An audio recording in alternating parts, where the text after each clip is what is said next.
Hey, howdy ho, Lions fans. Welcome to the Detroit Lions podcast. Senior Bowl, Day 3, kickoff edition, brand new coach. All kinds of things going on in Lions land. Lots to talk about. I'm Chris, the dashing host, who doesn't know how to start a show anymore. With me is my good friend and co-host, Jeff the Riz Risden. How you doing, brother? It's a very good morning here in Mobile. It certainly is. And my other best friend and co-host, Andy Sandman. I'll leave the Goldilocks off from now. Oh, I appreciate you. I appreciate you very much. I already had to call you Daddy today. It's very upsetting to me. I'm sorry. We normally keep that stuff private. I know. This is why I stay in a different hotel. We're off to hedonism after this one, buddy. Don't you worry. It's a good time. Andy, how you feeling today? I feel good. The Lions lose one coach, gain another. All things are balanced, as they should be. With the universe. Yeah. Karmic balance. I love it. Yeah. If the folks on the stream are having any problems, the Senior Bowl is giving us a little bit of trouble, so we are going to we're recording it, so we'll load it up right afterward so you guys can see it that way, and I apologize. It's literally out of our control. And yes, it's the source of endless frustration for not just us. Yes. All right, so let's get into it. Two big things going on today. Number one. Oh, did I say we're at the Senior Bowl live? Radio we are Row? live from Radio Row at the Senior Bowl. That is where we are. From the Mobile Convention Center. Okay. A week ago, or more, or less, I don't want to give too much information in there, but somebody predicted Dre Bly to be hired, and lo and behold, today, we have a Dre Bly. But it wasn't today, was it, Riz? He started earlier, as Andy can verify, I wrote it Monday that Dre Bly will be the new cornerbacks coach because he watched me do it. Yep. I got to hit publish this morning. But apparently by that time, he'd already been on the job a little bit. So. Yeah, that's good. They said he started on Saturday. Love to hear it. So that means he came in with Steve Hayden at the same time. Mm-hmm. Mm-hmm. So, yeah. Yeah, and actually I think Steve came in a little bit later. Okay. He flew in on Sunday, so a little different. So what's your thoughts on the Bly hire there, Andy? You know, I feel good about it. The interesting thing, excuse me, about all this is that when Dan Campbell was asked during Hard Knocks, like, are you seeking out previous players to become coaches? He said, well, no, it just works out that way. You hire who you know. Yeah, you hire who you know. And I think that this is one of those where Dan Campbell has, known Dre Bly for a long time. They played on the Lions together. They were in New Orleans together. Mm-hmm. But once again, another former player. He must be finding out something, that players are responding better to guys that understand it more so than guys that only teach it. 100%. And so they did overlap. Dan's first year in Detroit was Dre's last year in Detroit. Yeah. And I think Dre was hurt for some of that year. So they obviously didn't play together, but they know each other. And then Dre was in New Orleans in 2015, 2016 as a coach. Because his playing career was over. But Dre comes back to us from North Carolina, where he was the cornerbacks coach for the last 4 seasons. So let's talk about that. He's not a greenhorn. This isn't a guy who's getting his first NFL coaching job. He's coached cornerbacks before, and he will be coaching the cornerbacks. He is not the defensive backs coach. He is the cornerbacks coach. Mm-hmm. Correct. That a little of that is getting lost in translation today. Yes. Yeah, so there's a lot of talk about it. There's I hate to say it, but there's the loser contingent out there that really just are always going to be down on the team, and folks that want to do, like we talked about, the brand new Lions thing being kind of an anchor for them to hold on to their same old Lions thing. That's why I wasn't just a big proponent of the brand new Lions thing. But those folks coming out, oh yeah, well look at the cornerbacks at UNC. Oh, it was so bad there. But that's not incorrect. No. He did not have the best track record of success at North Carolina. Exactly. Now, I don't know. Well, I do know, but he isn't the head of recruiting. No, number one. So he's not the one that's bringing all the talent in. There's other things that are at play there. But also, I think of, I hypothesize here. There's things I know, there's things I hypothesize, and I try to speculate, and I try to make it clear which is which. I would very, very much bet that Dre Bly is coming in and role for the cornerbacks very much like Deuce was for the running backs. As a position coach, I think he's just gonna be so spectacular because you look at what it's gonna take and how the guys need to grow. Guys like Okudah and Jerry Jacobs who are young, and you have a guy who did it. He was a shutdown corner. He knows how to play that position. He knows all the little tricks and things to do. I think as a player and as a coach of those players to get there, like Okudah hasn't really had that guy to get him over the hump. We saw the improvement after Patricia was gone and how he came up, and now I think it's an opportunity to see him take another step, hopefully this year, and to see Jerry take the next step as a cornerback as they grow, and the rest of the crew as well, learning from a guy who did it, much like Deuce. I think that's going to be really, really valuable for people. So I can't sit on the performance at UNC and say, oh no, write him off. This is a failed hire off the top, like some people are. Honestly, I think you nailed it, that he's been there, he's done that, but the underrated part of all this is that he's done it in Detroit. Yeah. He knows what these fans are. He knows what it's like to be here. He understands the history of everything. He's been around, and I think that that's valuable. Yeah. Absolutely. So you said people are already down on him? Like people are... I've seen but it's the same contingent. He hasn't coached yet. Like, come on. At least let him fail before you write him off as a failure. Jesus. You could have, the Messiah rise from the grave and get signed to the Detroit Lions, and people would say, yeah, but he died once. You know what I mean? It's like they would find something to be down about. Die? Yeah. He wasn't covering for those couple of days, right? I mean, just like it's just one of those things where you just can't. You're going to have those people. The Patriots had them during their dynasty run. There was they weren't called same old Patriots fans, but they were always down on the team. Oh, now they really screwed up. That's a Belichick. He did it again. It's like, what? What are you smoking? You people are crazy. At least let him have an introductory press conference before you write him off as being an abhorrent failure. Mm-hmm. My God. Yeah. I legitimately cannot believe that's a real sentiment that's going on out there. And honestly, if we talk about the Lions and their issues with their cornerback play in particular, we have to kind of talk about how it seemingly was a technique issue. That when Aubrey Pleasant was sent away, relegated, exiled, because it was kind of a technical issue, and Dan Campbell wasn't very quiet about it. He said the guys weren't doing what we wanted them to do. We needed to press in this game, and we weren't. Everybody was playing off. Everybody was doing something different, and I think a guy like Dre Bly can really get the technique level up and get the guys comfortable playing the way that the coaches need them to play in order to execute game plan. Yeah, absolutely. And Dre, as a player, we all remember him. One of the preeminent ball hawks of the decade of the 2000s. Was phenomenal at getting. He was phenomenal at interceptions when he was in college. I actually remember, and this is before I started even scouting. I was just like a fan. I'm like, that guy, ball skills, man. If you want ball skills, some people actually still talk like he has the ball skills of Dre Bly. I'm like, that's not gonna hurt Jerry or Jeff or any of the guys that come in. And it remains to be seen if he can coach NFL talent, how that equates to how he coached collegiate talent. That wasn't necessarily at his behest. I mean, he had a guy with a great name in Storm Duck, but you don't really hear about Storm Duck much anymore. What a great name, by the way. Should have played for Oregon. Props to his parents. So Dre comes in. He's another former player. You talked about the technique.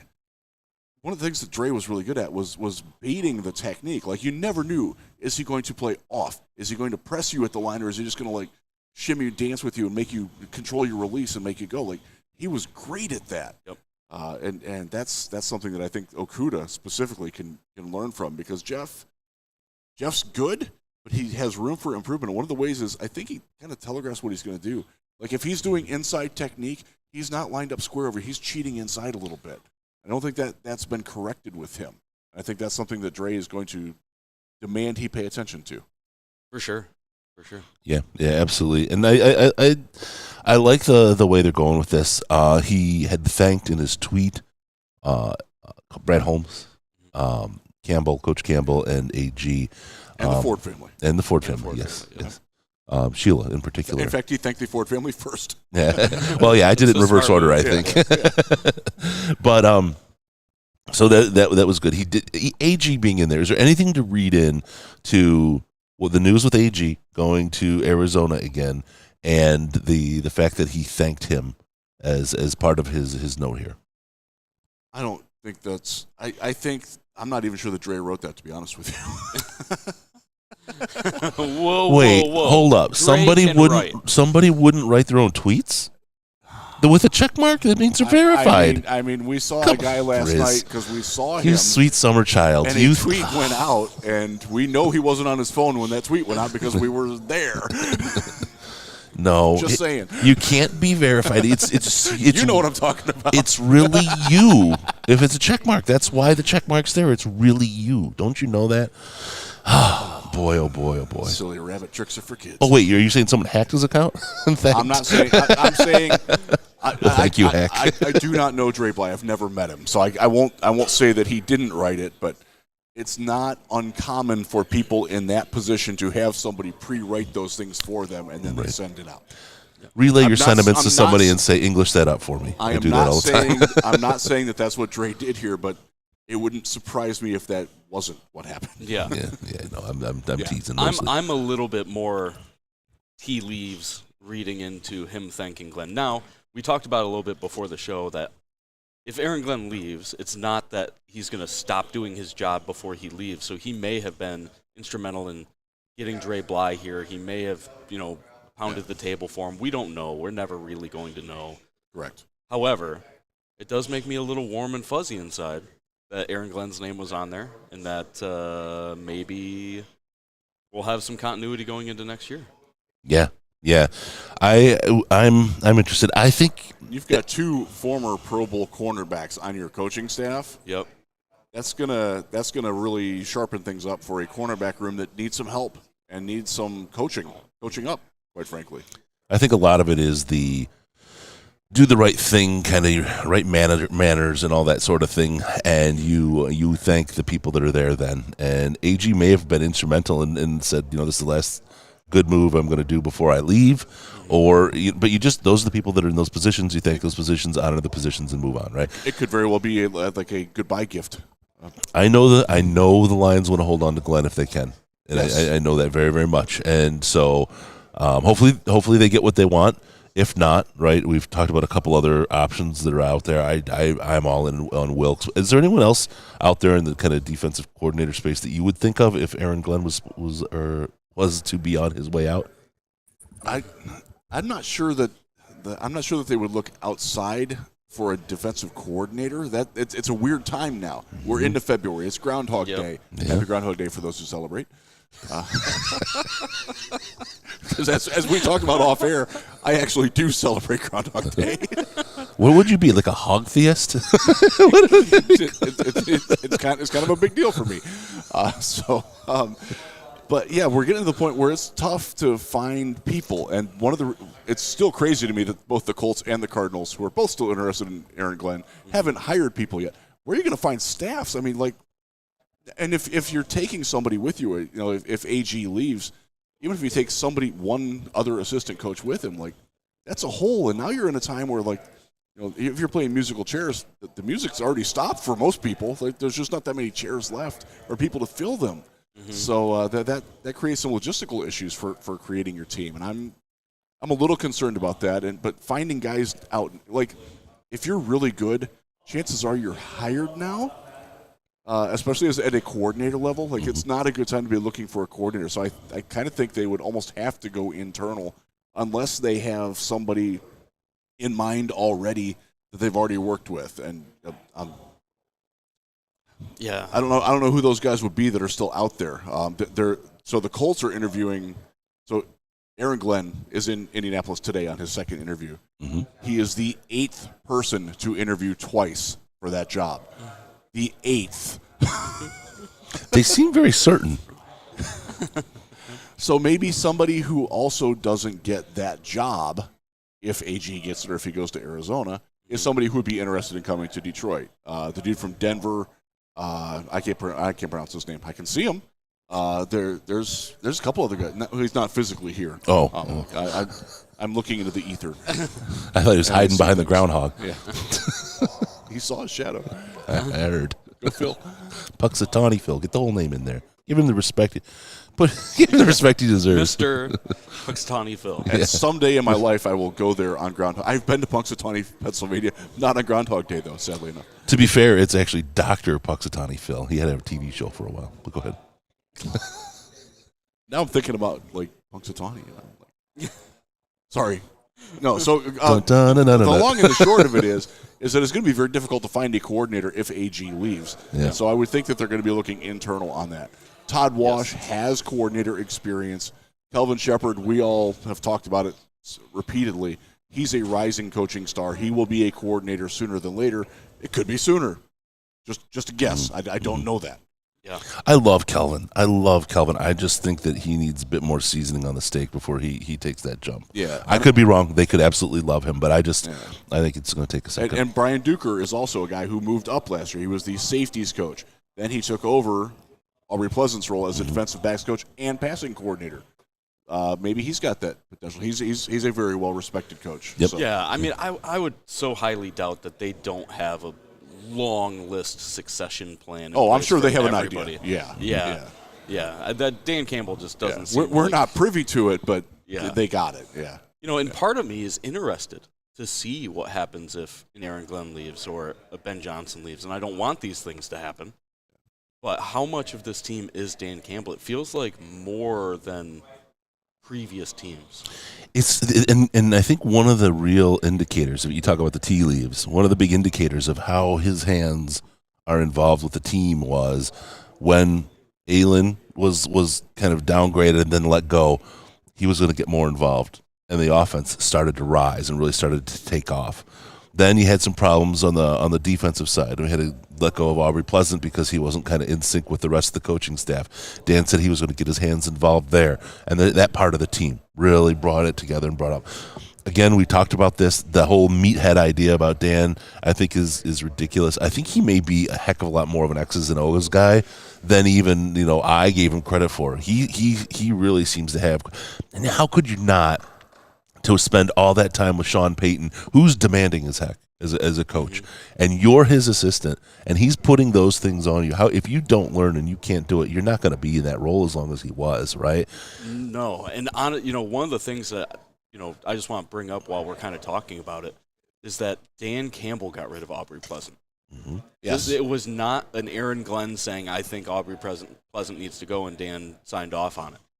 Dan was incredibly on top of that. We needed a change. Yep. We needed a new messenger. Yep. Was his exact words. Yep, and Aaron Glenn confirmed it and said, I follow Dan's lead. Yeah. And I think that, looking at that, that's important. Yeah. He's not just an offensive guy. He's not just a defensive guy. He's appearing to be the total package. And ahead of the press conference, I heard that Campbell, when he was talking to Dre Bly, one of the first things he said was, "Welcome to Detroit." And Dre said, "I've been here. I know what it's like." So, but no, and I want to kind of also characterize this because I think Dan Campbell is the head coach. He's the guy in the room who is the ultimate decision maker when a decision needs to be made. But I don't want to say he's walking around because we know what kind of leadership they have and how it is a very much a team oriented group.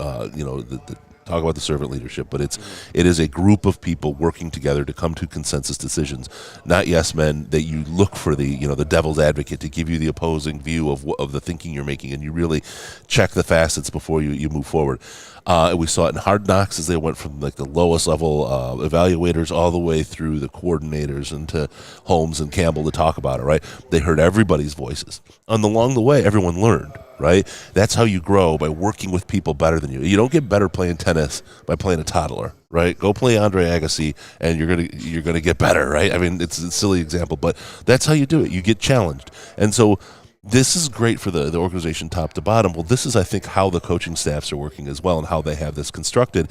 So when you lose a guy, and we talk about Ben Johnson, you talk about anybody really on the team, when or if you lose one of those people, the rest of the people have all been involved. They've been part of that decision-making process.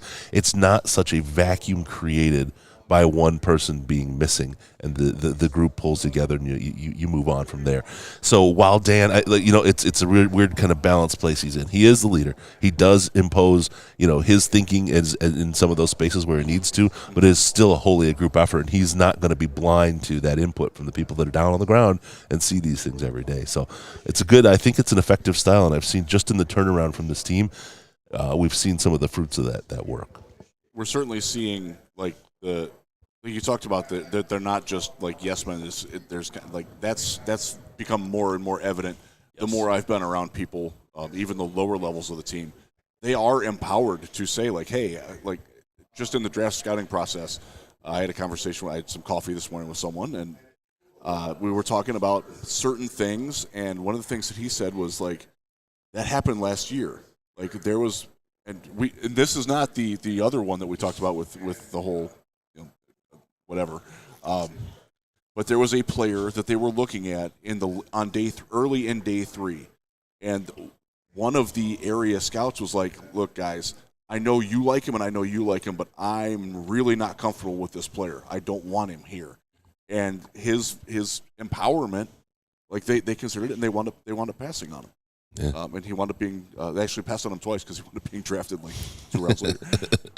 And I don't know how that player worked out. But, and you know what happened? But that's a healthy organization. Like you're communicating that, and like if you're a low level scout and they listen to you on that, like my God. That's the key part though. They made a decision based on that feedback that came from him, because you can talk about being that kind of organization, but if you don't listen and don't act upon that feedback, you're just nobody. It's like you might as well be Matt Patricia, because you're not really what you say you are. Right? You're inauthentic as hell. Yeah, just think about the job that you've been in, where like you're an entry level employee and you have a great idea and you send it up the chain and they like don't consider it because it came from a low level employee. Like, are you going to stay there? Like, you're going to be a low-level employee somewhere else pretty soon because you just don't feel like you matter. You're not validated. That's not happening here, and I think that's a very healthy way to go about it. Because I've seen in the other teams that I've covered, both of them, that isn't the case everywhere, and that's one of the reasons why the Texans imploded. One of the reasons why the Browns are chaos. Because I wouldn't say that about them now, but certainly when I started covering them. They were, let's just say you should appreciate as a Lions fan the relative health and stability and organizational structure that we have going on right now, because it is unusual and it's healthy and it's not common. Yep, and it's top to bottom, including ownership. Yes, 100%. Sheila deserves credit for that. 100%. Yep. All right, let's move on. We're here, 2023 Senior Bowl. Sitting here, Radio Row, looking cool. People are clearing out, getting ready to head out to practice. I mean, look, we are the coolest looking guys, can we say, on Radio Row right now? With all honesty? 100%. All honesty? 100%. Oh, yeah. All right. So let's talk about that Senior Bowl. Which today's pan the camera that way. Well, there's nothing to see. I mean, shh. When you're the only option, you're the best option. All right, so let's talk about this. That dude down there's not bad looking. Not bad. He could be second. That's fine. Just to the camera left here, table's fairly sexy. So. Okay, so they're with us. Dave Schultz is there, and of course he's got the best hair in radio. We can't miss that. But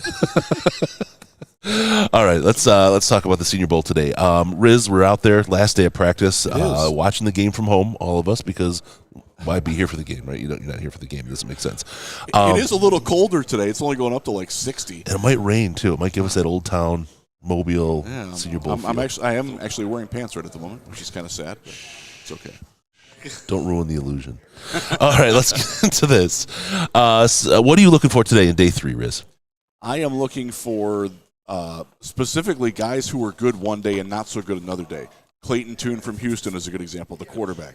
Really good on Tuesday. Yesterday, Jaron Hall, the quarterback from BYU. Another one where, he was pretty good on Tuesday. Yesterday, not so much. Some of the defensive backs that I didn't really watch yesterday, I want to see, can they repeat what they did on Tuesday, or was Tuesday their fluke day, or not necessarily fluke day, but like their non I need diversion words. From the mean. Yes, thank you. Sometimes I need help from words. I can English for you. Yes, thank you. If it's not on a keyboard, so you nice can't that I do get paid to be an editor. And I need an editor. I'm looking for that. I will watch some more of the pit, specifically a couple of the guys that we really liked yesterday. And we didn't even talk about one of them last night, but Brooker from Ole Miss is a guy that, as I was having coffee this morning, was brought up to me as somebody that I might need to know. We're going to be looking at those guys. And just like the other thing, and I haven't done a lot of it, Sean Dion Hamilton is a Lions assistant coach. He's here coaching the defensive backs for the second team. I can't keep track of which one's American? which. The American Test, thank you. He doesn't have a great deal of talent at his disposal on that unit. The best defensive backs are on the other unit. So I'm going to watch him because the first day, it felt like it was his first day on the job, quite honestly. Like he's just sort of observing everything. Didn't really have a lot of interaction or feedback with the players on the field. And I want to see if that's grown now that he's gotten to know these guys a little bit and spend a lot more time with them, or if he's just a stoic coach. Like, there's nothing wrong with that. Nothing wrong at all. But that might just be his coaching style. But I'm going to get a better feel for how Sean Dion Hamilton handles his business as a coach today, too. Let me ask you something with your coffee today. Yeah. How sure are you about getting a quarterback in the first round now? I feel better about it, honestly. I think it's more potential than I believed. That's interesting. Yeah. So can I tease? Can I drop the little dust here? You can always edge me, buddy. So, the prevailing theme that I got this morning was that, and how was it said to me? The fans are looking too narrow in where the Lions might draft this year, and that this draft specifically is more about long-term than just 2023. Like this draft is 2024, 2025. Where are those holes? Where can we fill those holes and get guys ready so they're ready to roll then? Quarterback certainly fits that bill. It was not explicitly stated. I gotta say that. But this is a draft where if you're only looking at their biggest immediate needs, I think we all agree. Defensive tackle, cornerback, right guard. Those might not be their biggest draft priorities entering this draft. And I can see that with how many great talents are available this year and how deep the draft is at those positions. I can see saying, "Hey, I want to look at some of the other skills positions first, right, and get some of the deeper talent because I know I'm going to get really, really good value down there in the draft." Right, and one of the things that comes out of that is that J-Mo was drafted. They're considering J-Mo a first-round pick this year. Like he played last year, but next year is his impact. So they kind of like that mindset is what I gathered from it. Yeah. So that is something to consider. And when you're working up your mock drafts at home, and you're hell bent on getting a defensive tackle at 6 or 18. First off, I think free agency is going to have something to do with that. Secondly, they're probably looking at a more valuable position that might not be the immediate need, but will be a bigger need in 2024, 2025, when salaries make the Lions make difficult decisions. Yep. And I think that's a very big theme that I got out of this morning's conversation. Yeah, and we talked about it a little bit before the show, but Brad Holmes' draft philosophy just so happens to have lined up with what the Lions needed in the past because the Lions needed everything. They needed everything. There was no position that they couldn't draft that wouldn't be an immediate 2021, impact. what do you need? Everything. Yeah, literally everything. Yeah. But Brad Holmes... I actually wrote that as a column. Lions draft needs team. Yeah, exactly. But I think Brad Holmes as a whole does look forward more than we think he does. And I think part of that is because when you start drafting for need, you kind of hit a wave and you're hoping to peak, but then a year after, 2 years after, you're going to fall back down. I think Brad Holmes is looking to build a ramp rather than a ski jump. I think beautiful. And that makes sense. And that really does make sense long term. And when we talk about Brad Holmes, we talk about Campbell. From the beginning, they've talked about how this is a long-term thing for them. Yeah. And at the beginning, we all thought, well, that just means that they're not going to try to rebuild too fast. But I think it's more than that. Yeah. I think team last year, a little bit less focused. It's got to be best player available. but you've got to still fill some of those areas of need. And I think the focus is going to be a little bit more. It's long term, but you can't compete right now, right? And they've got a 6-year contract. Yeah, no. I know, but their defense is absolutely a problem. Is absolutely a problem. I don't think they see it that way either. They should. They're number 32. Yeah, but remember they were top 10 the last 2 months, and that's not lost on them. Yeah. Yep. And to be fair to the defense, Jerry was gone for the whole first half of the season. They lost Tracy Walker early. There was a few things that Kaminsky was out for a long time. Pascal was out for a long time. Mm-hmm. Yeah. I think that they definitely feel more comfortable than the fans do. They like their defensive personnel a lot more than the fans do. And remember when I said last year they like their linebackers? They still like their linebackers, folks. They really do. Really do. But like you said, I think free agency will be telling. Yes. One good free agent signing, like a Deron Payne, completely transforms this defense and can completely flip your draft as 100%. far as, right. Do we need a guy? Absolutely not anymore. Absolutely not. Now our D-line is a force. Yeah. Now our back end looks better.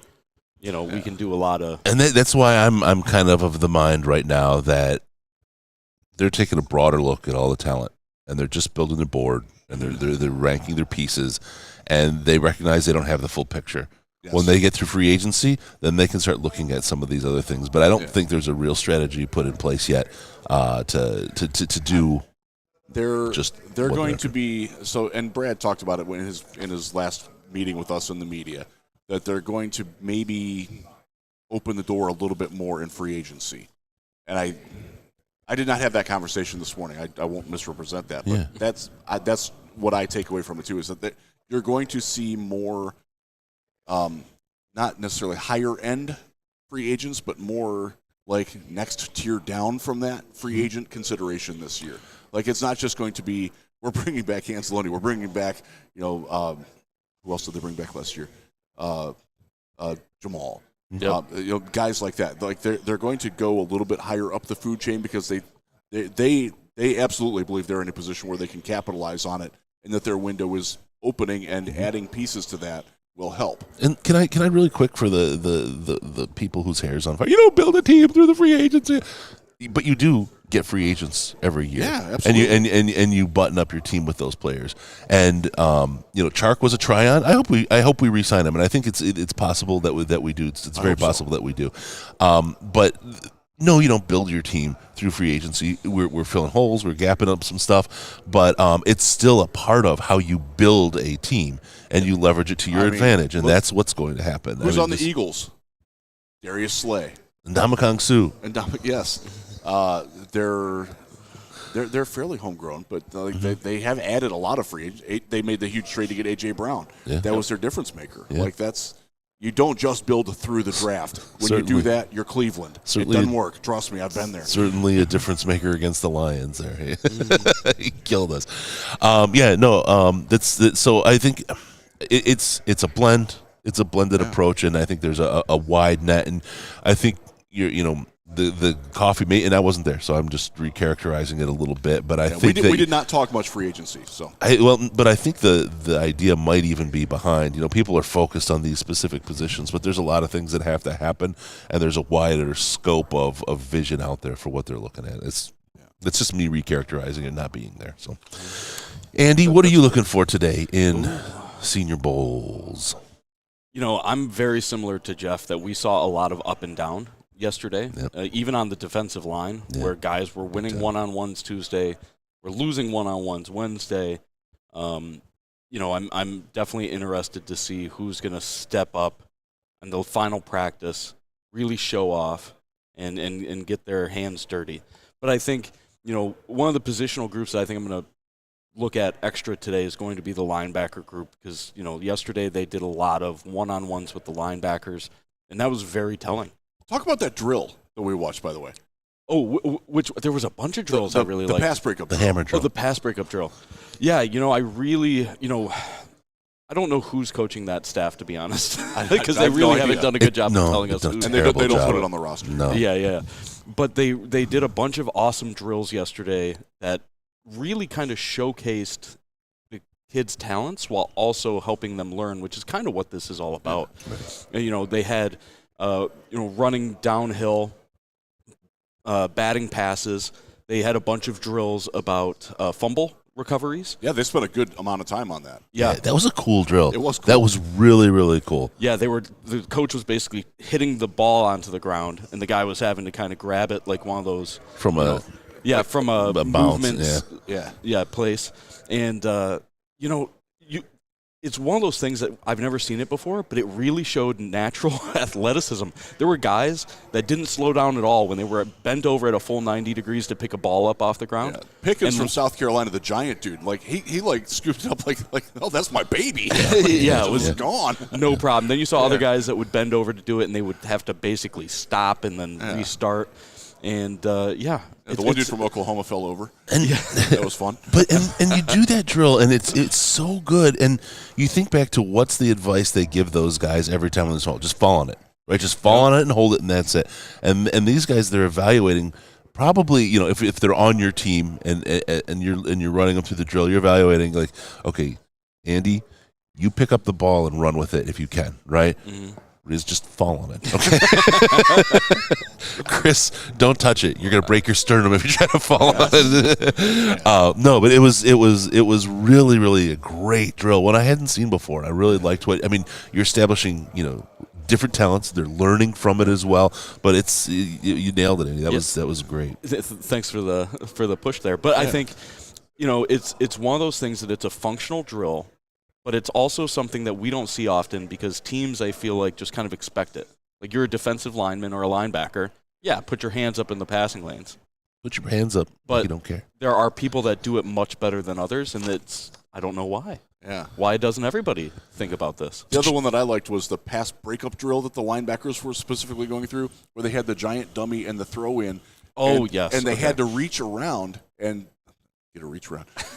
There you go. I can't help myself. I'm sorry. Don't apologize to me. It's early. This is just coffee. No, that drill was awesome because they talked about you got to hide. You could hear you got to hide your back arm. Like you don't necessarily not have to touch him, but make it so they can't see it. Like understand like the positional geometry of where you're at. I thought that was a really cool drill. Like when you're coming from the guy's left.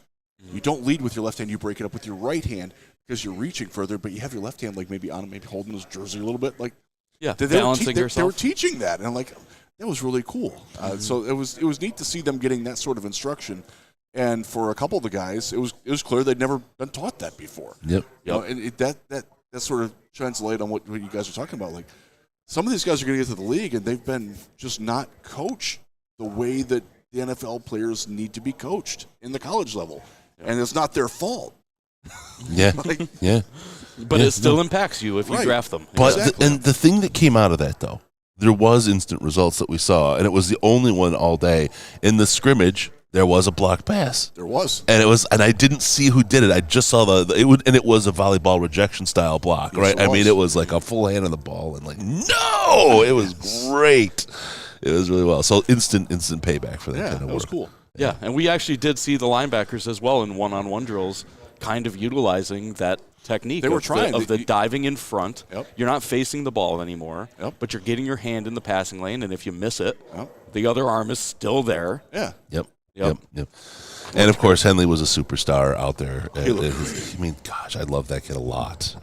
I know the Lions like their linebackers, but if they could find it in their heart to get themselves a Henley, I would be a happy man because he's a kid that is already looking sharp, and you can tell he's going to grow. He is going to grow like wildfire. And he has the specific skills that they're looking for in the one spot that they're not in love with.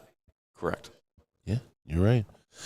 We all have one spot we're not in love with. But moving on, I want to talk about what I'm looking for. From the sunburn from the other day. It only hurts in one spot. It's weird. You and Chris are hurting in the same spot. You guys are like E.T. and Elliot. And we weren't sitting together either. We were at opposite ends of the stadium. I don't know get that. E.T. and Elliot.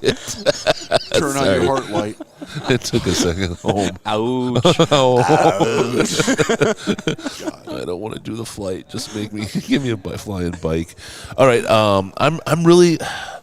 I really feel bad. I want to find myself a wide receiver to fall in love with, and I haven't.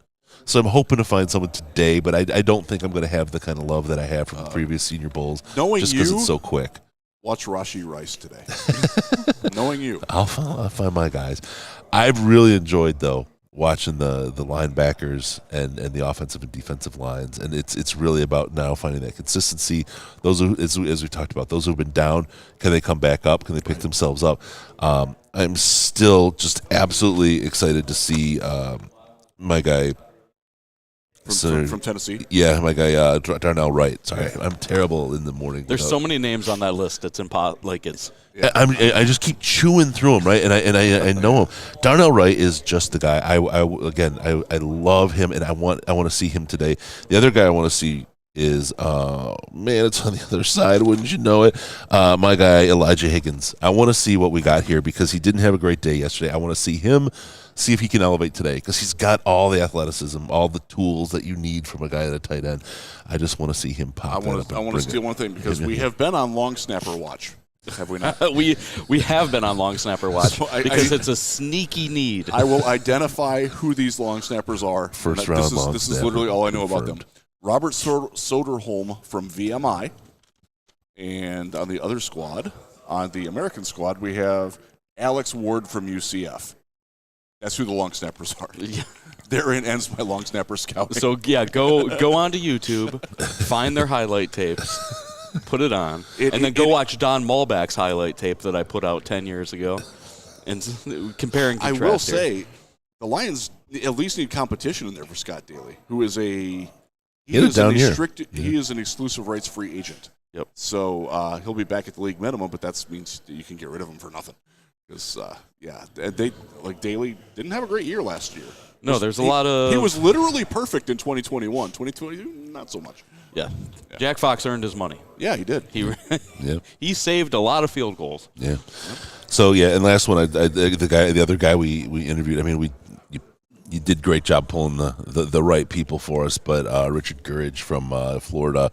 Really good kid, I think, and he's developed here this week in the first 2 days. I would like to see him continue to develop because I think a guy like that in the hands of Hank Fraley could be an incredible backup and a really good potential future starter. Gurridge is a guy that's probably an early day 3 guy, 4th or 5th round, has played both tackle positions, and is a guy who could be your 3rd tackle as a rookie. Yep. He showed some good movement skills yesterday.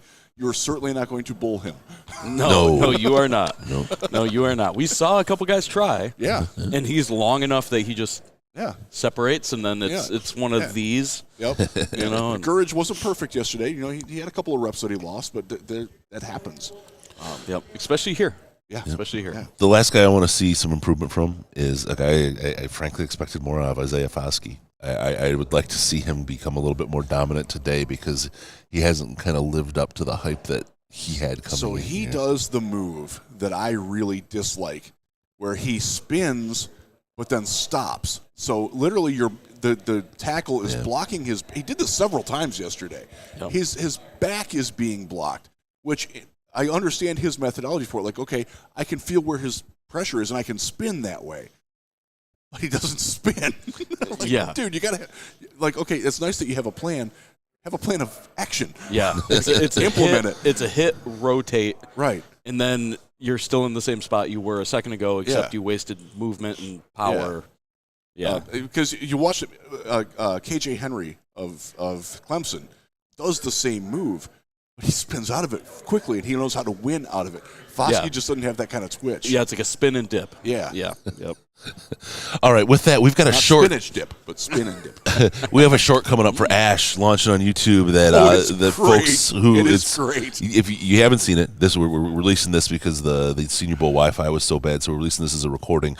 The first short is out. It's absolutely fantastic. His second one is just as funny. That's going to be coming out too. Make sure you see that. Those will be up, ready, and rocking and rolling for you guys. Don't miss those. There's some good stuff, and then we'll have more shorts coming up from Day 3 practice of the Senior Bowl here today, and then we'll do our wrap-up show this evening. And I think that's everything, right? Don't forget us on Patreon, patreon.com/Detroit Lions Podcast.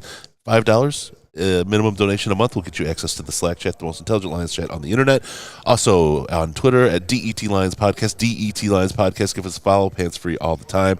And thank you for calling or joining Watching. That's what it is. No pants, no hot tubs, no toasters, none of that other crazy stuff. We are your Detroit Lions and alternative, soon to be Reddit connection.